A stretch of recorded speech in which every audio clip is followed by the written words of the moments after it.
Hi,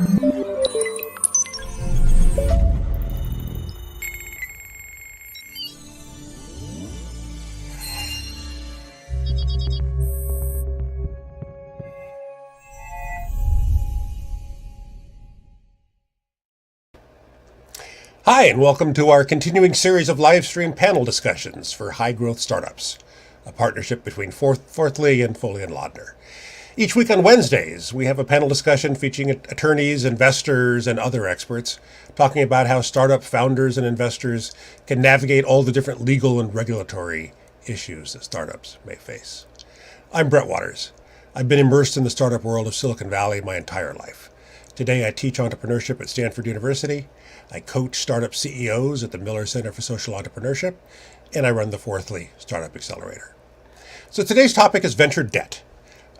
Typically, venture capital is structured as equity, or something like a SAFE that converts to equity. But there are increasingly sources of debt capital available to early stage companies. And so how should founders today think about that and think about the pros and cons of it? So to talk about this, we've got three experts with us, starting with Lisa. Morning, Lisa. Good morning. How are you? Good. Where are you joining us from? I am in Denver this afternoon.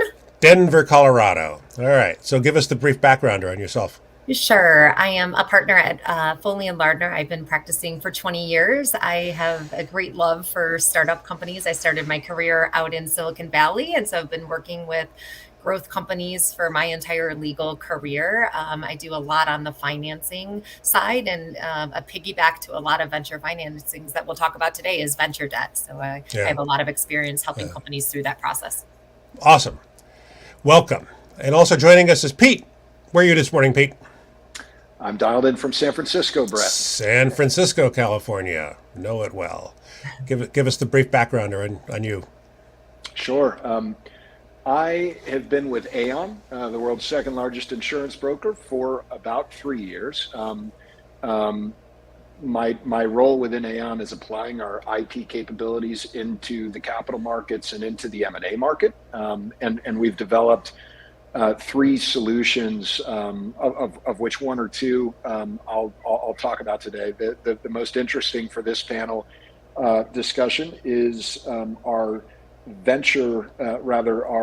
our IP-backed lending capability. My background is mostly in investment banking and corporate development, and I've been here in the Bay Area primarily as an investment banker for the preponderance of my roughly 2 decades of pre-Aon experience. Nice. Welcome. And also Alidad. Morning. Hey, good afternoon. Good morning, everyone. I am dialed in from San Francisco. I'm an attorney with Foley and Lardner and practice primarily in the corporate group. Most of my work is, dealing with startups and emerging growth businesses. So a lot of VC financing, venture debt as well, but helping founders, entrepreneurs go from garage to global. So all things corporate for a lot of startups and emerging growth businesses. Garage to global. I like it.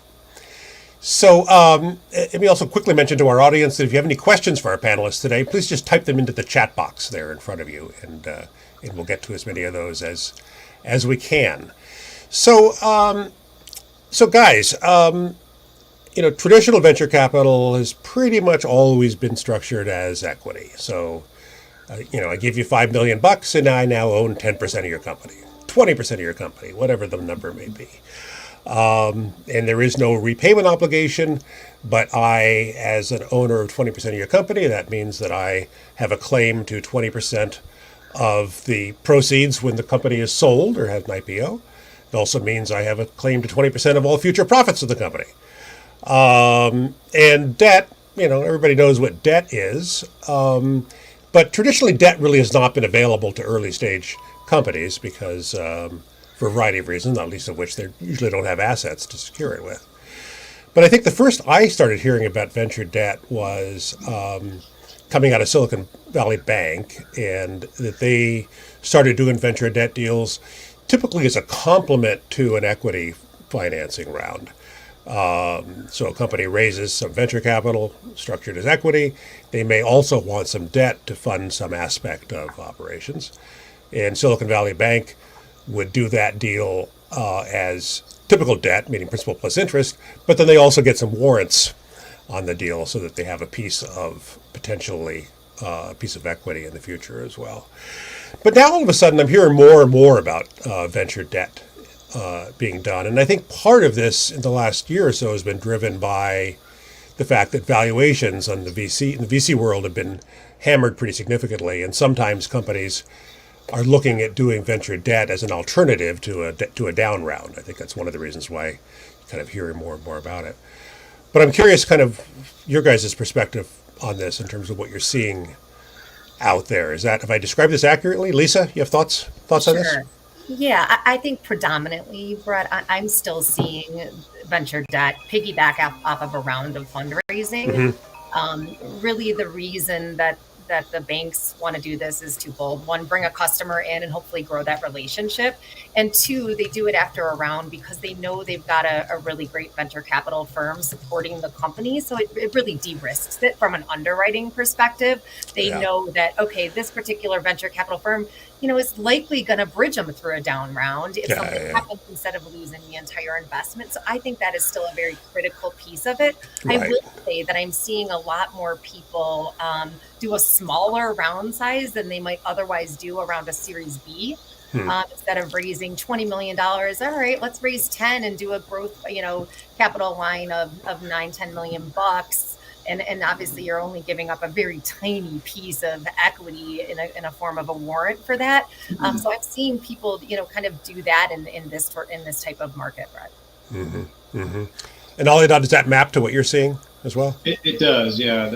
Great description, Lisa. Yeah, that's exactly what I've been seeing too. I mean, certainly seeing more and more of it. I saw a couple of deals last year, and it was exactly the same thing. They raised a C round, one company in particular, and very quickly after that, they did a debt venture round with one of their principal investors. So it actually worked out really nicely.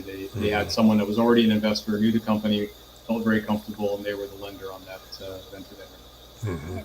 One thing to add to it, Brett, that I have seen a little bit recently, I wouldn't call them down rounds. I'd call them flat insider rounds. I've seen people do the venture debt docs and have a condition to closing that existing investors, put in another $4 or $5 million bucks in order to make sure that there's a real runway for the company and to make sure that, that there is, that they're not making a bad kind of underwriting decision on it. Right.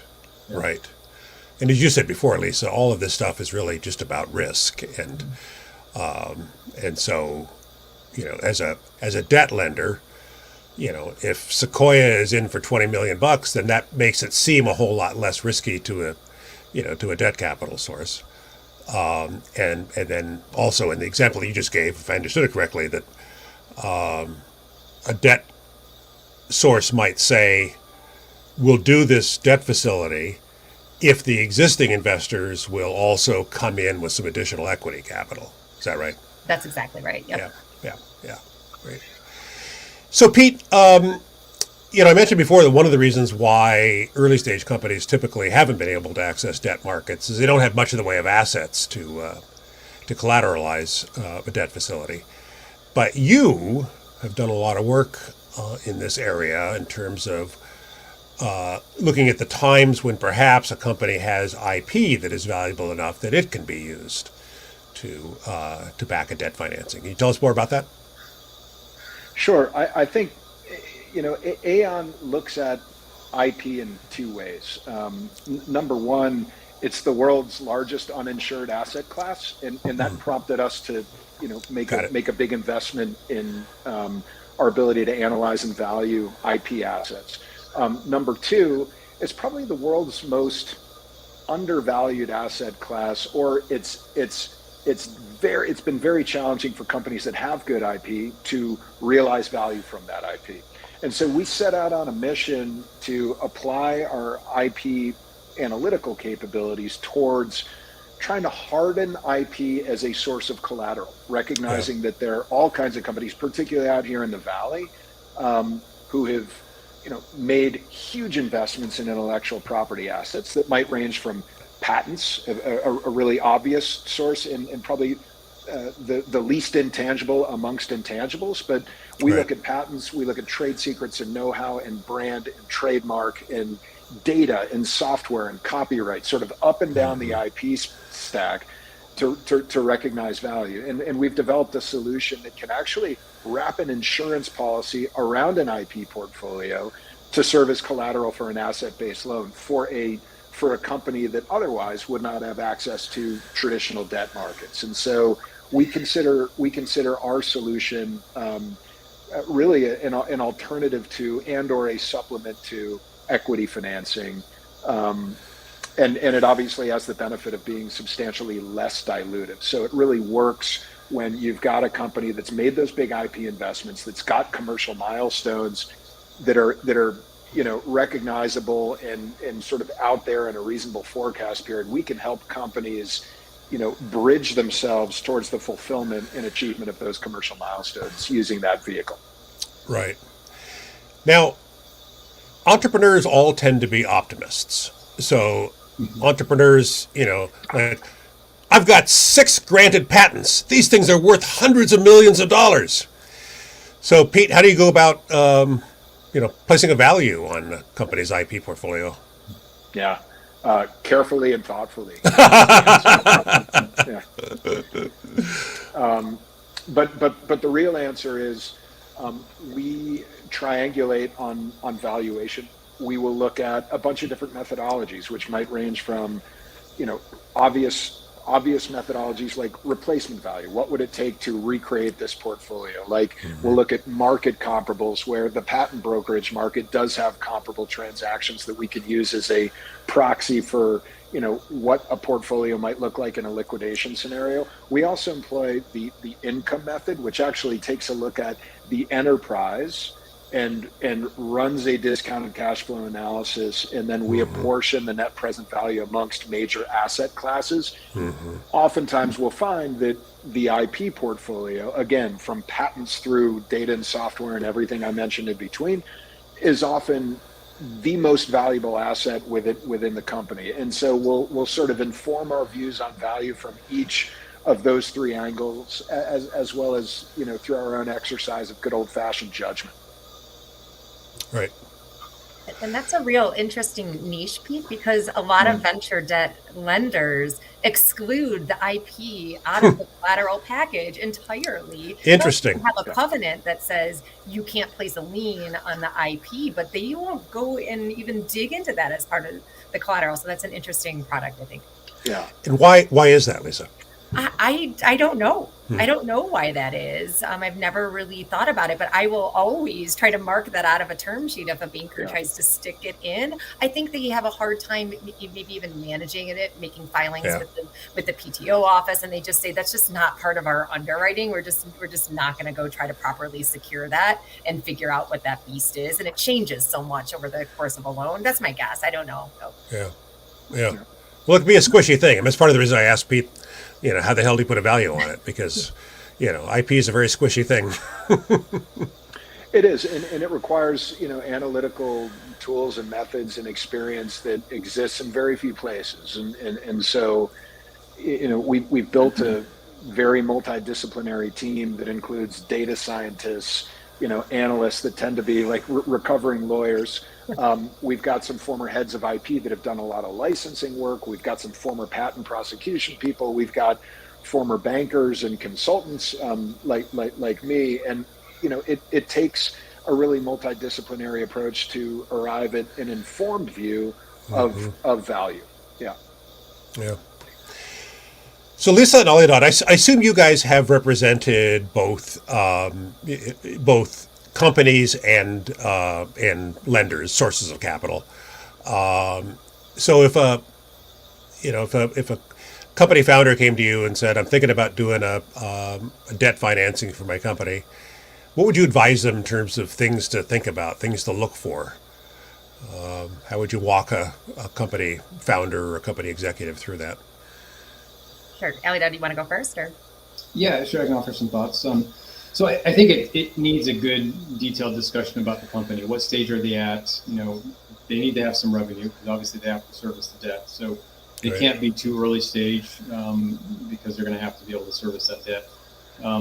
They also have to have enough some sort of collateral that they can collateralize. But of course, now with the new product that Pete was telling us about, maybe the IP is something that could be used as collateral. So I think interesting. We'll probably see maybe some changes to the approaches on the type of collateral that the venture debt lenders are taking. But, I'll add on. Sorry to interrupt, but so a bunch of IKEA desks isn't usually interesting as collateral.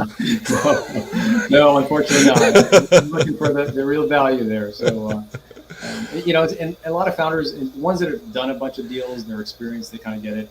Other founders that may not have gone through that, they just need to be informed about what a venture debt lender is really looking for. Mm-hmm. And it is very much like it is debt. So they're going to be looking for some of the same things that a traditional lender would look for.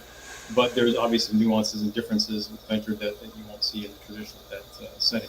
So I think those are a couple of things. I don't certainly, Lisa, if you've got others you want to talk about. Sure. Yeah, I'd add in, again, this is relationship banking. Mm-hmm. So you're leaning very heavily on the board members to make the introductions. I always offer introductions to the others just so you can almost double check term sheets and make sure that you're, have something to negotiate against. These are relationships. So the members of your board should be facilitating and helping you with those conversations. I think a couple things I would think about is this money that's available to draw immediately? Is it a term loan, meaning can I pull it and I just have to agree to pay it back later? Is this a revolver, meaning I can pull it down over time? And if it's a revolver, what types of things and conditions do I need to make? Is it a borrowing-based loan based on, your, SaaS revenues and the ARR? I don't know. So those are, and then I say that the other thing that's really critical and is very different from term sheet to term sheet is financial covenants. Sometimes there's Zippo. And sometimes there's really, a lot going on there. And so it's pulling in the CFO to make sure that you can live with this facility, going forward, I think are really critical things. So I would suggest off the bat, meeting with 4 or 5 potential contenders and then really see who understands this space that you're particularly in. Bankers are great. They know a lot of people, and if they can make introductions, they're going to do it too in order to keep your business. So find somebody who knows your space, knows your board members, so that if you get into a rough patch, you've got, somebody else who's kind of advocating for you, who can talk about how great your company is, even though maybe you hit, a little bit of a speed bump in terms of growth or hitting your covenants. Right. And for our audience, covenants mean kind of things that you agree. For example, you agree to keep certain financial ratios within a range as long as this loan exists. And if you go outside of those ratios, then you are out of covenants, which means technically they could call the loan. Lisa, is that right? Yeah, they could call the loan, and obviously at that point the collateral package is in place if you can't pay back the loan. Right. They don't do great business by calling that and being like automatic, let me take my money back. So they really are trying to work with you through that. But I think it's understanding what the covenants are ahead of time. Yeah. I see people, for example, get into a lot of trouble, really great companies. Maybe it's more of an annoyance what the covenants are. Wait a second. I actually have to go back to my banker to approve a $1 million, bolt-on acquisition. That's crazy, So I think it's like having conversations as you're either amending the facilities or starting the facilities of what actually is the growth plan for this company. Are you going to have international operations? Well, then guess what? I'm not going to keep all my funds in your bank all the time because you don't have an office in the country that I'm going to. Right. So I think it's really being honest with what the growth path of this company is going to be and how you're going to get there so that the facility works, because it doesn't make sense for anybody to be constantly going back to the bank and asking, for relief on things that are just, it's meant to protect them, right? It's meant to protect the bank. That's what a company is for. Right. But some of it, you have to be thoughtful about it so you're not wasting your time just negotiating with a bank on something that really they don't care about because it's positive for the company. Right. So the safety tip there is to, first of all, really understand all the covenants that are being requested, and be careful about which ones align fine with the trajectory you expect for the company over the next few years, and which ones don't align, and then discuss them then. And then even after the deal is signed and the facility is in place, keep your banker up to date on what's going on. And if there's something you're going to be going out of covenant on, better to have a discussion with the banker in advance about that than for it to become a sticking point. Yeah, That- absolutely. One thing I was going to add, Brett, just Yeah. following on Lisa's comments is, Yeah. the best time to negotiate a venture debt deal is very soon after you've already raised a round, because then you hopefully you've got a good source of revenue, or not revenue, but funds, and you're not desperate. I've seen sometimes companies will wait a little too long, and then they're desperate. Their runway is starting to shorten up, and then they're maybe not in the best position to leverage their negotiation. Right. Right. So Pete, it's funny. So when I teach at Stanford, and I talk about, financing a startup and debt versus equity and stuff, it's funny how most of the students are like, "Oh, debt, debt is evil. My parents told me, stay away from debt. Debt is evil."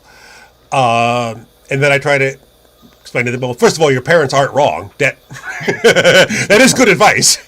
But the reality is that, on a pure cost of capital basis, that, that typically debt is a cheaper source of capital than equity. It's just that for early stage companies, they really can't tap the debt markets. That's right. Is that accurate, Pete? Yeah, I think we tend to see, if you're talking about sort of seed capital, friends and family rounds, pre-revenue financing. That's not likely to be debt. Yeah. That's unlikely to be debt. That's unlikely to be our debt solution. And I think what we've kind of figured out how to do is get into a company as a debt investor or as a facilitator of debt investment at a point in time when the company normally would not have access to traditional debt markets because they have neither EBITDA nor hard assets to back a loan. If the company has used its equity financing over the course of growing the business to a certain point to really develop a robust IP portfolio, where we can come in, it's oftentimes alongside an equity capital raise or in the place of an equity capital raise, where the debt capital, the total cost of capital for our loans tends to be in the 10 to 20% loan, which is high relative to traditional debt markets.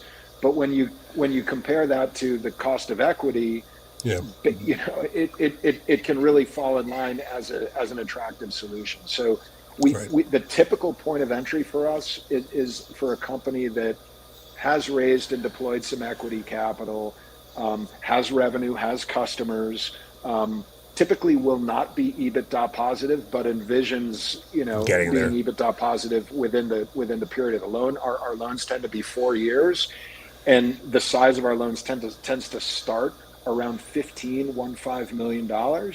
And extend well past the $100 million mark. Our largest deal to date has been $150 million. So it is, we would typically come in a little bit later at a little bit more mature of a stage relative to where I think the venture debt conversation may start to be a viable one.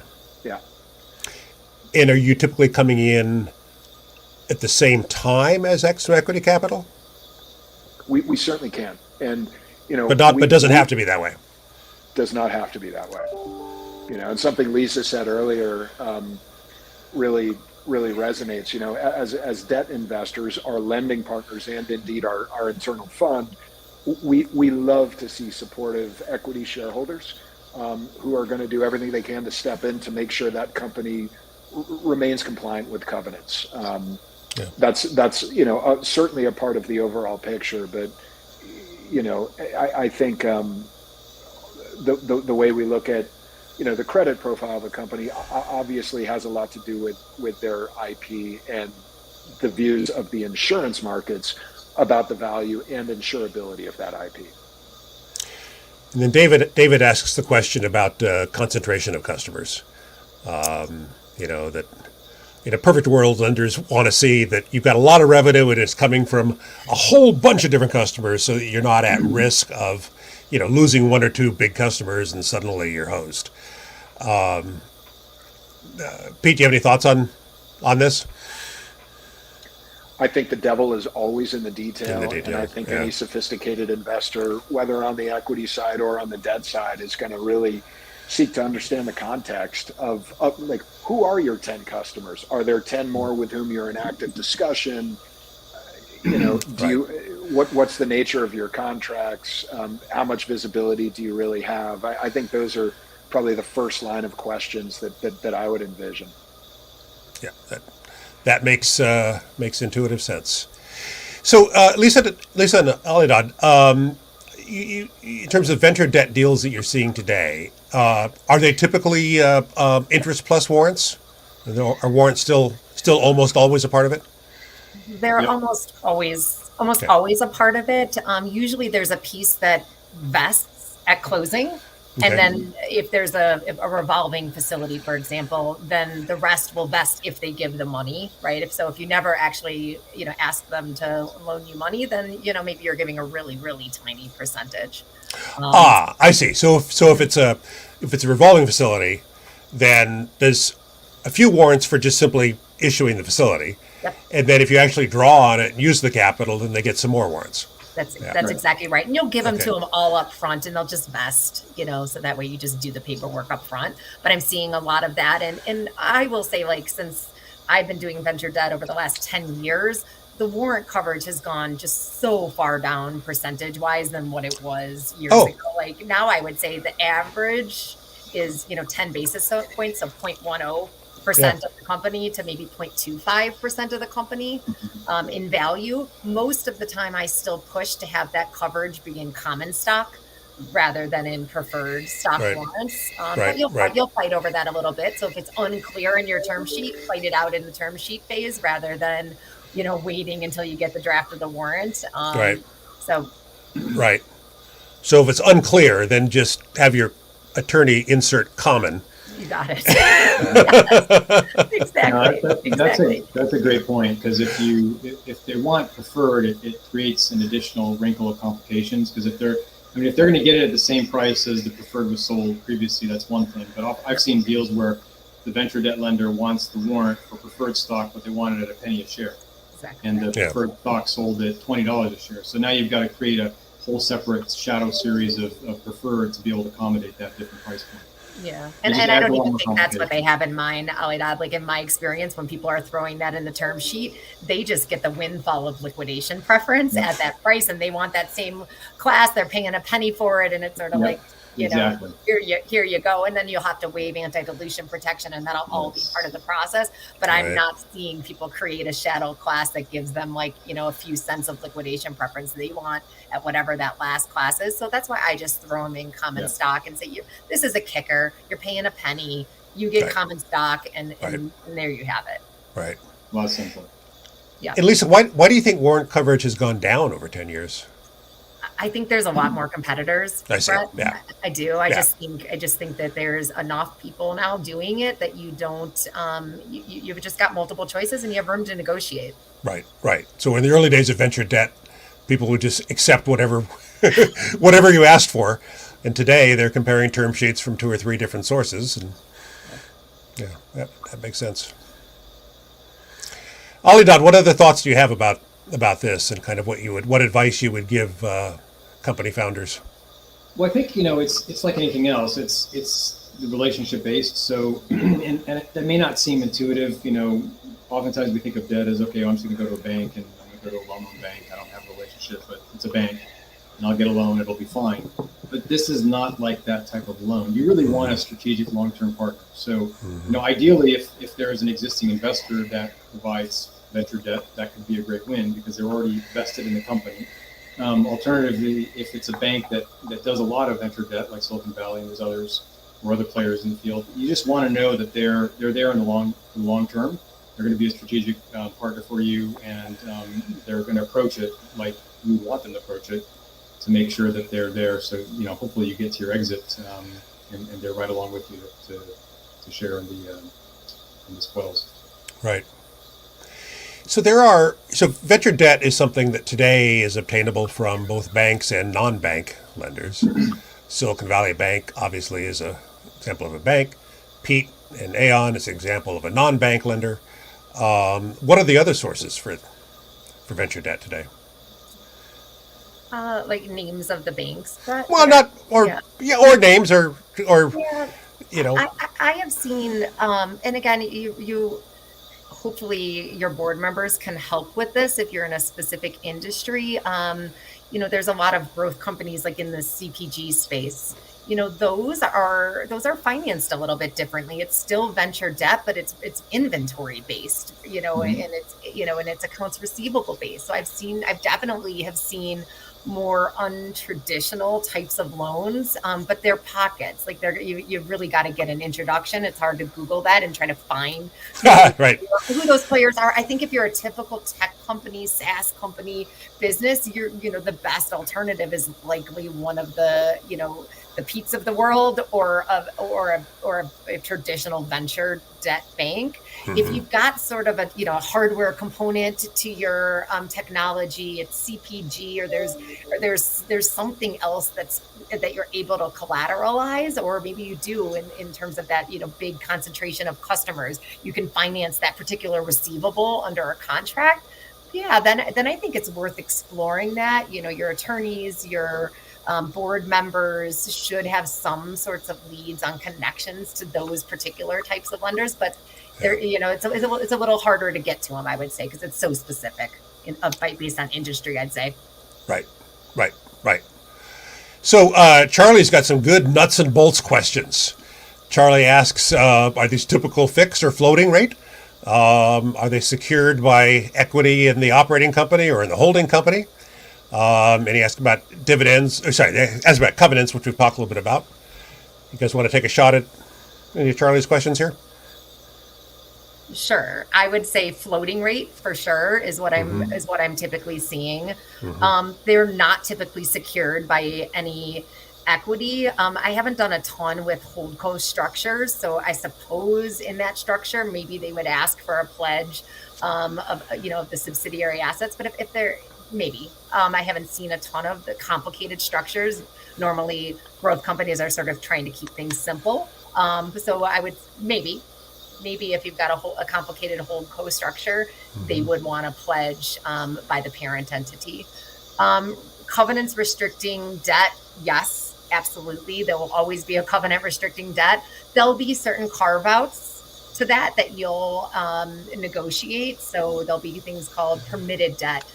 Anything, they'll allow usually some kind of subordinated loan concept. So fine, you can give another loan. Here's the dollar size you can do it on, but it has to be subordinated to us. It has to be below us so that we're first in line on in the case of a downturn. There'll be things where you can buy equipment and furniture and things that you might finance, your computers, your printers. There'll always be carve-outs for that type of thing.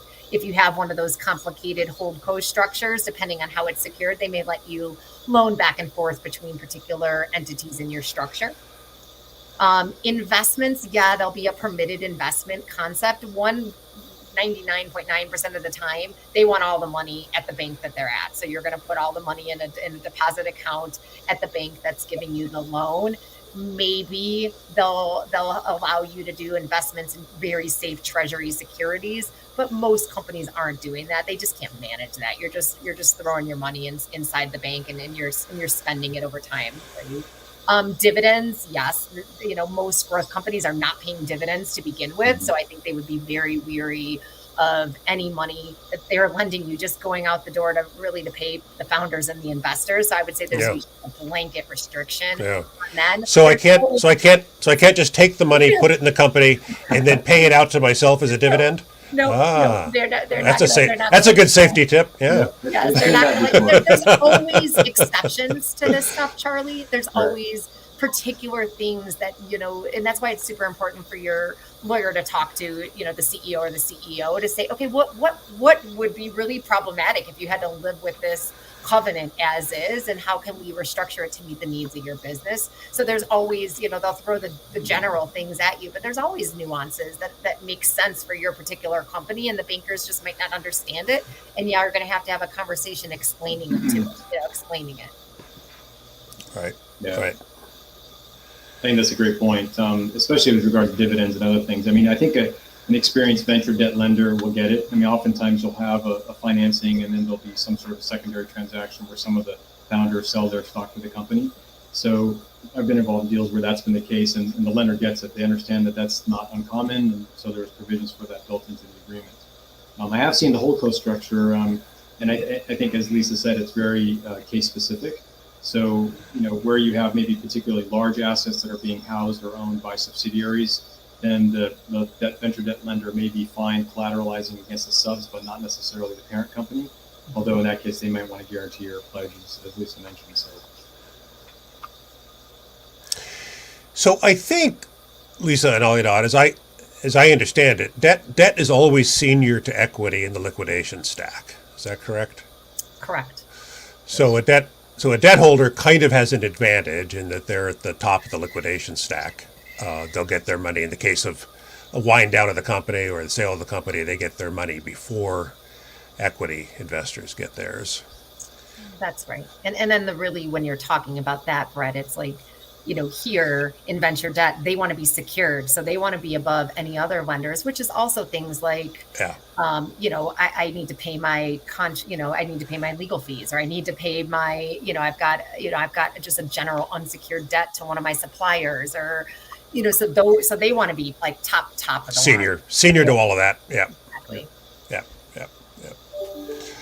All right, great. So I think we will wind up. This has been a really great discussion about a topic that can be a little difficult and confusing. So the three of you have done a great job kind of talking about this and explaining it. Any final thoughts on the topic, Lisa, Pete, Alidad? I don't think so. I would invite any of the folks interested to give us a call, and particularly to the extent you've got meaningful intellectual property assets that you think are, a big part of your value, and it's got a lot of different solutions to help you, capitalize, build and realize value from your business. And I think you guys even have some sort of advisory service, right? Yeah, we do. It's an advisory solution that helps companies position their IP with maximum impact in the M&A market and in the capital market. So we help a lot of companies that are going into, the equity markets to raise capital via private placement. Great. And can people track you down on LinkedIn, Pete? People can track me down. There's only one Pete Pettit on LinkedIn. All right. Nice. There you go. Brett, I was just going to say really quickly, I think we'll definitely see continuing increase in venture debt. And just one quick stat I was looking at from Crunchbase.